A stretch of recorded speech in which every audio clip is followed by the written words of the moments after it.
Hi everyone and welcome to my channel. Today I'm going to be talking about my experience with giving birth. I had my first child in 2017 in December. My labor started at 4 in the morning and at 7 we decided to go to the hospital.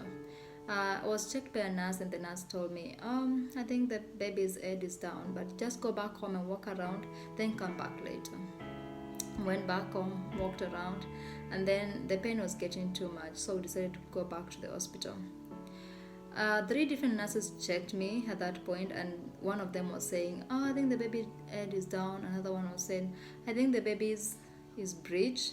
Another one was telling me, just go home, I don't think you're ready to give birth. And I was like, how can you tell me that I'm not ready to give birth? I'm in pain, I'm bleeding. I didn't get it. I don't know why she said so. And it's not like they're giving me any pain, something to take away the pain for that time that they're telling me to go back home until I'm ready to give birth or so. So I didn't question though. I was in so much pain. I think that questions didn't even come to my mind. So me and my boyfriend, we went back home, but we decided to go to a different hospital. It was a little bit further from my house. All through the way there, so much pain. It was so bad. So we decided to do a scan to just confirm if everything was fine, or if the baby was breech or ready for normal birth. So when we did the scan, it confirmed that the baby was breech. So we decided to go back to the same hospital that was telling me that my baby I wasn't ready to give birth or so. So because it was near to my house and it seemed to be the best option for us. So we called and scheduled for a C-section, and then we went back for a C-section. Can you imagine what could have happened? Maybe the baby could have gotten tired and died, or maybe both me and the baby maybe could have died. The worst could have happened. With whatever they were telling me that the baby is breech, the baby I'm not ready to give birth and all that, they didn't consider all that what could go wrong, or they didn't even think of maybe doing a scan to me to confirm if it was breech or not. So I just thank God that we survived. So we did a C-section, and we had our baby girl, a beautiful baby girl called Elsa. I stayed in the hospital for 3 days, just normal for every C-section patient.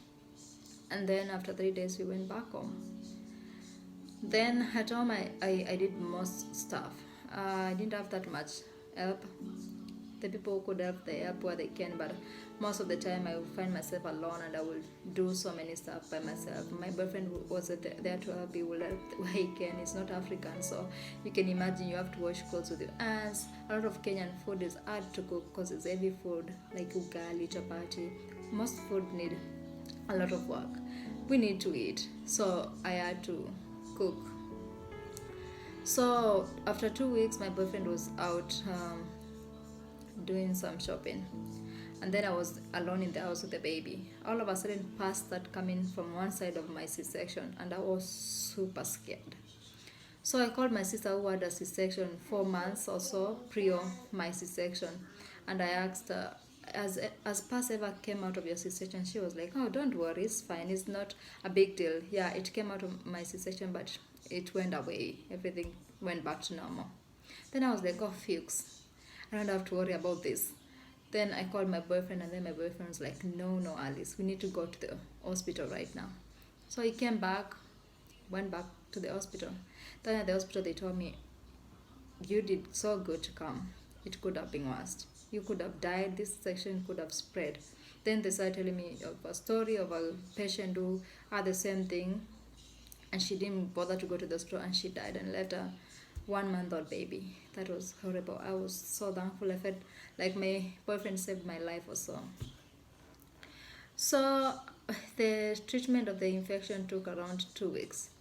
On and off from the hospital, they had to tear out a part of where the infection was, tear the C-section part out, and then they had to inject all these like 7-8 needles for the pain to induce, so that you wouldn't feel pain. It was so painful. I used to scream in that hospital. I used to scream so loud. And then at this point I was like, I don't think I want any more babies. It was so painful. But now I have to. So Yeah, we did that for 2 weeks. Who knows what could have happened if we didn't go to the hospital? Like the whole birth, from the point of labor to giving birth to after birth, it was like one thing after another, one thing after another. It's like it was never ending. And then you can imagine it was in December 25th. First, I didn't enjoy those holidays at all. I was in pain, but because my boyfriend was in Kenya for a short period of time, I was like, I was sacrificing to just go out with him so that he will feel like he has enjoyed it because it was on Christmas.